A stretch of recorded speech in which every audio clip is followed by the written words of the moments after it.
नमस्कार, जय हिंद, वंदे मातरम। स्वागत है आप सभी का आपके अपने यूट्यूब चैनल स्टडीज़ ऑन 2.0 में।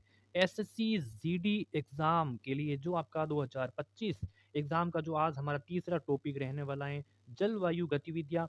जलवायु गतिविधियाँ के साथ में आज हम एक और टॉपिक सॉल्व करेंगे जिसका नाम है प्रतीक चिन्ह, ठीक है? ये 2 टॉपिक आज मोस्ट इम्पोर्टेंट क्वेश्चन सॉल्व करेंगे जो आपके एसएससी जीडी एग्ज़ाम 2025 यानी कि फरवरी में होने वाला है। एक भी क्वेश्चन इससे बाहर नहीं रहेगा। अगर आपने ये टॉपिक अच्छे से पढ़ लिया है तो आप अब इस वीडियो के माध्यम से एमसीक्यू अच्छे से लगाइए, ठीक है? तो आपका अच्छे से जो है रिवीजन भी हो जाएगा। तो चलिए क्लास की शुरुआत करते हैं। व्हाट्सएप ग्रुप में आप नहीं ऐड हुए तो आप इस व्हाट्सएप से आप नंबर पर इस नंबर पर आप क्या कर दीजिए, आप मैसेज कर दीजिए। आपको व्हाट्सएप ग्रुप में ऐड कर दिया जाएगा जहाँ पे तरह-तरह की इन्फॉर्मेशन वगैरह डाली जाती हैं। तो चलिए क्लास की शुरुआत करते हैं। चैनल पे अगर पहली बार आ रहे हैं तो इनको सब्सक्राइब करके नोटिफिकेशन प्रेस पे ऑल पे क्लिक कर लाएँ ताकि एसएससी जीडी के सभी एमसीक्यू मॉडल पेपर हैं वो इस चैनल के माध्यम से आपको कराए जाएँगे। पहला प्रश्न कि मानसून शब्द की व्युत्पत्ति हुई थी तो किस भाषा से हुई थी? साथियों, अरबी भाषा से हुई थी, स्पेनिश से हुई थी, हिंदी भाषा से या फिर आंग्ल भाषा से? मानसून शब्द है, मानसून शब्द की जो उत्पत्ति हुई थी तो ये किस भाषा से हुई थी? तो ये हुई थी अरबी भाषा से। ऑप्शन आपका ए हो जाएगा यहाँ पे सटीक आंसर। अगला सवाल है कि बंगाल की खाड़ी में बने चक्रवातों की सामान्य दिशा क्या होती है? बंगाल की खाड़ी में बने चक्रवातों की सामान्य दिशा क्या होती है? तो इनकी जो सामान्य दिशा होती है साथियों, सामान्य दिशा होती है पूर्व से पश्चिम की ओर। क्या होती है? पूर्व से पश्चिम की ओर होती है। ऑप्शन आपका बी राइट आंसर हो जाएगा। साथ ही सवाल अगला है कि मानसून पूर्व वर्षा, मानसून के पहले जो वर्षा होती है जो केरल और कर्नाटक के तटीय क्षेत्रों में एक सामान्य घटना है, इसको स्थानीय तौर पर किस नाम से जाना जाता है? तो बताइए, एक बार वापस पढ़ते हैं कि मानसून से पहले जो वर्षा होती है जो केरल और कर्नाटक के तटीय क्षेत्रों में एक सामान्य घटना है, ठीक है? इसको स्थानीय तौर पर किस नाम से जानते हैं? जिसको स्थानीय तौर पर किस नाम से जानती है आपको सवाल है। तो इनको स्थानीय नाम से जानते हैं, क्या जानते हैं? आम्र वर्षा जानती है। क्या कहते हैं? आम्र वर्षा। ऑप्शन आपका यहाँ पे हो जाएगा, ये बिल्कुल आपका करेक्ट आंसर हो जाएगा। अगला सवाल ये कि दक्षिणी पश्चिमी मानसून खाली जगह में उत्पन्न होता है, तो दक्षिणी पश्चिमी मानसून उत्पन्न होता है अरब सागर से होता है, अरब सागर से, हिंद महासागर से, बंगाल की खाड़ी से या फिर हिमालय से होता है। दक्षिणी पश्चिमी मानसून है, ये इसका राइट आंसर हो जाएगा अरब सागर, अरब सागर, ठीक है? दक्षिणी पश्चिमी मानसून की जो उत्पन्न है या उत्पन्न होता है कहाँ से? अरब सागर में ये उत्पन्न होता है। ऑप्शन आपका ए हो जाएगा सही उत्तर। भारत के पश्चिमी तटों में ग्रीष्म में अति उच्च वर्षा मुख्यतः किसके कारण होती है? भारत के जो पश्चिमी क्षेत्र है ना, पश्चिमी तटों में जो ग्रीष्म यानी कि गर्मियों में जो अति उच्च वर्षा होती है, इसका मुख्य कारण होता है, तो इसका जो मुख्य कारण होता है उष्णकटिबंधीय अवस्थिति होने के कारण ही इनका जो मुख्य कारण है। ऑप्शन आपका ए राइट हो जाएगा। भारत में मानसून की अवधि औसतन कितने समय के लिए विस्तारित होती है? तो कितने दिनों के लिए होती है भारत में मानसून की अवधि? मानसून कितने दिनों तक रहता है भारत में औसतन पूछा है, तो औसतन यहाँ पे राइट आंसर हो जाएगा 100 से 120 दिन। 100 से 120 दिन, बिल्कुल आपका बी राइट आंसर हो जाएगा। आप सभी को इस वीडियो को कंप्लीटली देखना है। जैसे मैं प्रश्न को पढ़ता हूँ आप सभी को अपना आंसर पहले कमेंट करके बताना है और क्लास कैसी लगी कमेंट करके जरूर बताइए। भारत की सर्वाधिक वर्षा मुख्यतः प्राप्त होती है तो उत्तर पूर्व मानसून से, ठीक है, वापस होते मानसून से, दक्षिण पश्चिम मानसून से या फिर संवहन की वार्षिक से। भारत की जो सर्वाधिक वर्षा मुख्यतः प्राप्त होती है तो ये कहाँ से प्राप्त होती है? तो ये होती है दक्षिण पश्चिमी मानसून होता है वहां से प्राप्त होती है। सी उत्तर आपका यहाँ पे करेक्ट आंसर हो जाएगा। अगला सवाल जो हमारा 8वां नंबर रहने वाला है, ये है कि वृष्टि छाया प्रभाव किससे संबंध है? इनका संबंध किससे है? वृष्टि छाया प्रभाव का संबंध किससे है? बहुत ही इंपॉर्टेंट क्वेश्चन है। तो इनका संबंध है पर्वतीय वर्षा से। ऑप्शन आपका बी राइट आंसर हो जाएगा। भारत की जलवायु को निम्नलिखित घटकों में से कौन सा प्रभावित है? भारत की जलवायु को निम्नलिखित घटकों में से कौन सा प्रभावित करता है? तो इनमें से जो प्रभावित करता है तो वो करता है आपके उपरोक्त सभी, यानी कि हमारी भूमि की जो भू आकृति, विषुवत रेखा की समीक्षा और हिमालय, यानी कि उपरोक्त सभी। डी आंसर आपका राइट, यानी कि आप सभी को तीनों ये ऑप्शंस याद रखने पड़ेंगे। लू एक प्रकार की चक्रवात है, शीत लहरें, उष्ण लहरें या फिर सुनामी है। लू क्या है? तो लू, देखिए लू शब्द है ना, लू शब्द, इनका बताना है कि लू एक प्रकार की आखिरकार है क्या? तो लू एक प्रकार की उष्ण यानी कि गर्म एक लहर है, गर्म लहर है ये लू एक प्रकार के। सी उत्तर आपका राइट हो जाएगा। उत्तर पूर्वी मानसून से किस प्रदेश में वर्षा होती है? उत्तर पूर्वी मानसून से किस प्रदेश में वर्षा होती है? तो ये वर्षा होती है तमिलनाडु में। ऑप्शन आपका ए हो जाएगा राइट आंसर, तमिलनाडु में होती है, ठीक है। दक्षिणी पूर्वी व्यापारिक दक्षिण पूर्वी जो व्यापारिक हवाएं बारिश के मौसम में भारतीय उपमहाद्वीप से किसके कारण आकर्षित होती हैं?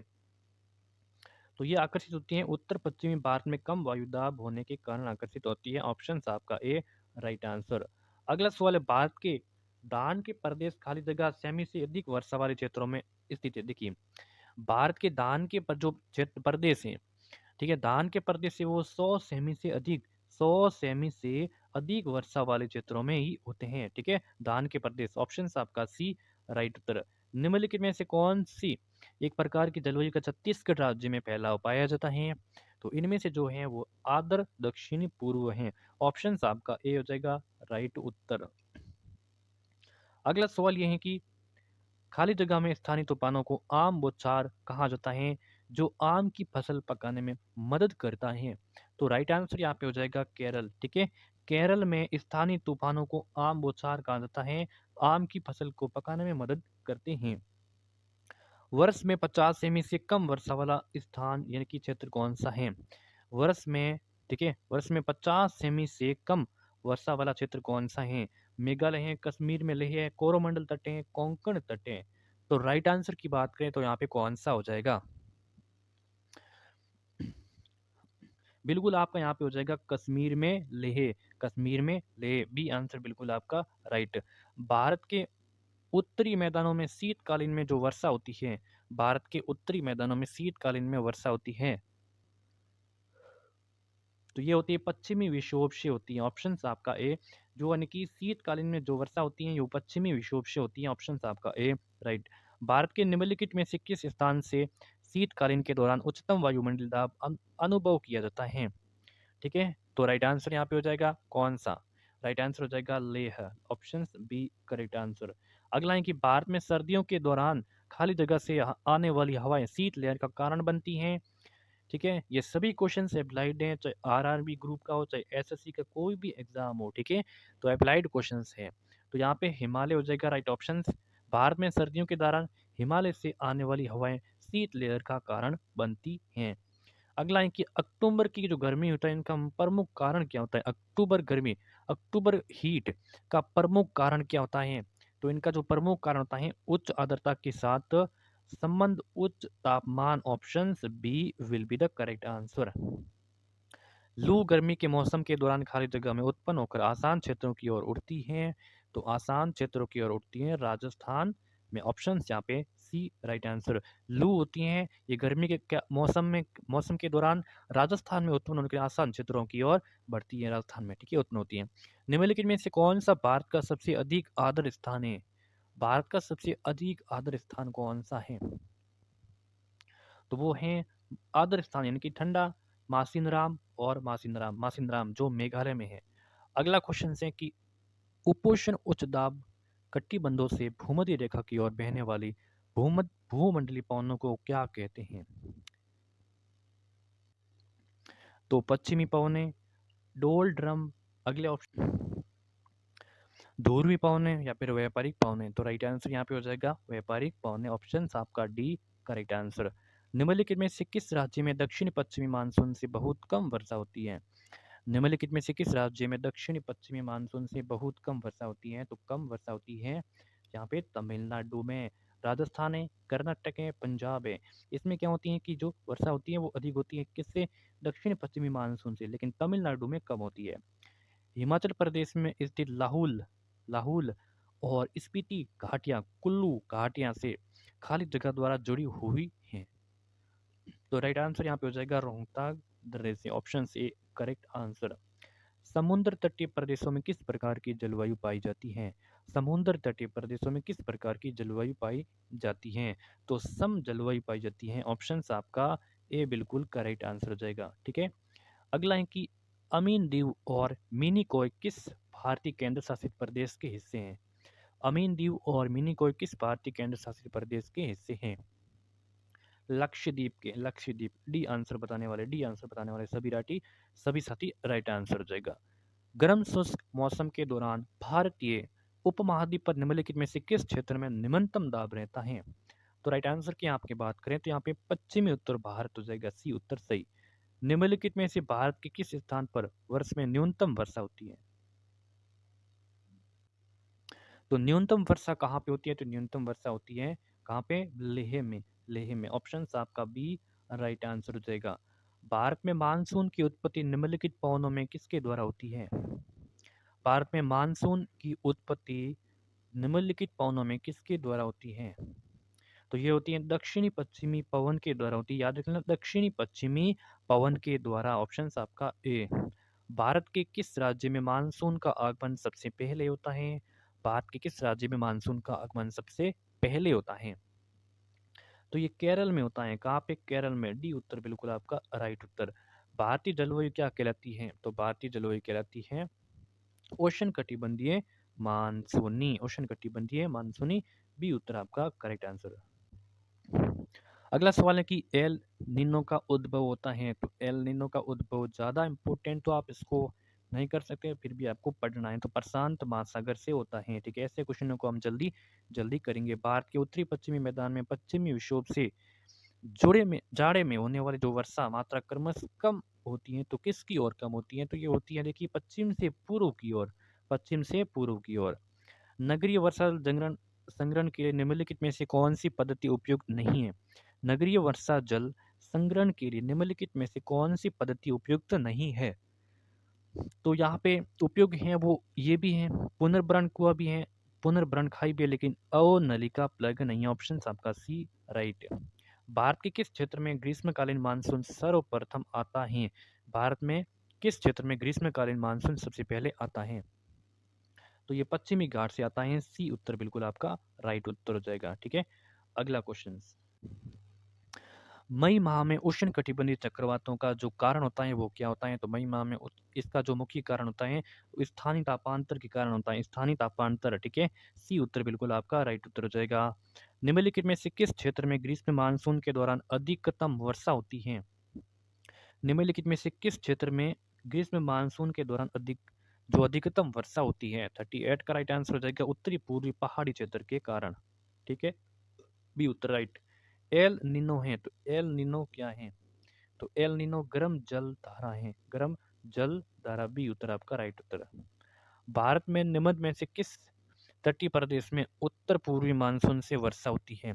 भारत में निम्न में से किस तटीय प्रदेश में उत्तर पूर्वी मानसून से वर्षा होती है? तो वर्षा होती है कोरोमंडल तट से। डी आंसर आपका राइट आंसर हो जाएगा। भारत में सर्वाधिक गर्म स्थान कौन सा है? राजस्थान में जैसलमेर, तमिलनाडु में चेन्नई, केरल में कोट्टयम, राजस्थान में बाड़मेर। भारत में सर्वाधिक गर्म स्थान, तो भारत में सर्वाधिक गर्म स्थान है राजस्थान में जैसलमेर। राजस्थान में जैसलमेर है। ठीक है, अब हम करने वाले भारत के प्रतीक चिन्ह। प्रतीक चिन्ह से इंपॉर्टेंट क्वेश्चन सॉल्व करेंगे। ठीक है, पहला सवाल है कि प्रतीक चिन्ह में से निम्नलिखित में से किस पशु को भारत के राष्ट्रीय प्रतीकों में स्थान नहीं मिला है? तो सांड को, ऊंट को, घोड़ा को या फिर सिंह को तो नहीं मिला है। देखिए, निम्नलिखित में से किस पशु को भारत के राष्ट्रीय, देखिए यहाँ पे राष्ट्रीय प्रतीकों में स्थान नहीं मिला है, तो ऊंट को नहीं मिला है। ऊंट है, ऊंट को राज्य का स्थान तो मिला है राष्ट्रीय प्रतीकों में। ठीक है, राज्य प्रतीकों में, लेकिन राष्ट्रीय नहीं मिला है। ऊंट है वो राज्य पशु है, किसका है? तो किसका है? तो ये है राजस्थान का। ठीक है, लेकिन बाकी सभी इन सभी को मिला है। भारत का राष्ट्रीय धरोहर पशु निम्नलिखित में से कौन सा है? भारत का राष्ट्रीय धरोहर पशु निम्नलिखित में से कौन सा है? शेर है, हाथी है, बाघ है या फिर घोड़ा है? तो वो हो जाएगा आपका हाथी। ऑप्शन आपका बी राइट उत्तर हो जाएगा। स्वतंत्र भारत के राष्ट्रीय ध्वज का डिजाइन निम्नलिखित में से किसने बनाया था? स्वतंत्र भारत के राष्ट्रीय ध्वज का डिजाइन किसने बनाया था? तो ये बनवाया था, किसने बनवाया था? बिल्कुल पिंगई वेंकैया ने बनाया था। पिंगाली पिंगाली वेंकैया ने बनाया था। डी आंसर आपका राइट उत्तर। भारत के राष्ट्रीय गीत की रचयिता कौन है? सभी को पता है, बंकिम चंद्र चटर्जी हैं। ठीक है, ऑप्शन बी। अब कौन सा कैलेंडर विश्व भर में सर्वमान्य है? तो विश्व भर में जो कैलेंडर सर्वमान्य है तो वो कौन सा कैलेंडर है? तो वो कैलेंडर है ग्रेगोरियन। कौन सा है? ग्रेगोरियन। ऑप्शन आपका डी करेक्ट आंसर हो जाएगा। भारत के राष्ट्रीय गान के रचयिता कौन है? भारत के राष्ट्रीय गान के रचयिता, राष्ट्रीय गान के रचयिता सभी को पता है, रविंद्रनाथ टैगोर है। रविंद्रनाथ टैगोर। भारत के राष्ट्रीय ध्वज की लंबाई और चौड़ाई का अनुपात कितना है? ठीक है, भारत का राष्ट्रीय ध्वज है, इनकी लंबाई और चौड़ाई का अनुपात। देखिए, लंबाई और चौड़ाई का अनुपात है 3:2। लंबाई 3 अनुपात में और चौड़ाई 2 अनुपात में। ऑप्शन आपका डी। ठीक है, अगर आपको पूछ लें कि चौड़ाई और लंबाई, चौड़ाई पहले पूछ ले और लंबाई बाद में पूछे, तो आपको 2:3 करना है। ठीक है, चले, वंदे मातरम किस ग्रंथ से संकलित है? तो वंदे मातरम किस ग्रंथ से लिए गए हैं? तो वंदे मातरम लिए गए हैं, बताइए किस वंदे मातरम किस ग्रंथ से लिए गए हैं? तो ये आनंद मठ से लिए गए हैं, ठीक है। मुंडको उपनिषद नहीं करना है, ऑप्शन आपका डी राइट हो जाएगा। राष्ट्रीय ध्वज के चक्र में तीलियों की संख्या कितनी है? राष्ट्रीय ध्वज के चक्र में कितनी तीलियां हैं? राइट, तो 24 तीलियां हैं। कितनी है? 24 तीलियां, 24 इज द राइट आंसर। अगला है कि भारत का राष्ट्रीय गान जन गण मन सबसे पहले कब और कहाँ पे गाया गया था? भारत का राष्ट्रीय गान जन गण मन सबसे पहले सर्वप्रथम कब और कहाँ पे कहाँ गाया गया? तो राइट आंसर की बात करें तो यहाँ पे राइट आंसर हो जाएगा 1911 में कलकत्ता में, ऑप्शन आपका बी राइट उत्तर। राष्ट्रीय ध्वज के बीच में बने धर्म चक्र का रंग क्या है? राष्ट्रीय ध्वज के बीच में बने धर्म चक्र का रंग है गहरा नीला, सी उत्तर आपका सही उत्तर। भारत का राष्ट्रीय गीत कौन सा है? तो जन गण मन भारत का राष्ट्रीय गीत हो जाएगा, ठीक है। भारत का राष्ट्रीय, सॉरी यहाँ पे राष्ट्रीय गान है, ठीक है, राष्ट्रीय गान है। राष्ट्रीय गीत पूछे तो आपको वंदे मातरम करना है, ठीक है। तो ठीक है, बाई मिस्टेक मेरी, उसके लिए सॉरी। राष्ट्रीय गीत पूछे तो आपको वंदे मातरम, अगर राष्ट्रीय गान पूछे तो जन गण मन, ठीक है। ऑप्शन फिलहाल इसका सी उत्तर आपका राइट उत्तर। भारत का राष्ट्रीय गीत वंदे मातरम है, सबसे पहले कब और कहाँ पे गाया गया था? भारत वंदे मातरम को सबसे पहले कब और कहाँ पे गाया गया था, ये इसका आंसर बताना है। तो 1896 में कलकत्ता में गाया गया था। कब? 1896 की बात है, और कहाँ पे? कलकत्ता में। अगला सवाल है कि भारतीय राष्ट्रीय प्रतीक में कितने शेर दिखाई देते हैं? राष्ट्रीय प्रतीकों में शेरों की संख्या होती है 3 होती है। कितनी होती है? 3। भारतीय प्रतीक चिन्ह की आधार पट्टी पर अंकित वाक्य सत्यमेव जयते, सत्यमेव जयते को कहाँ से लिया गया?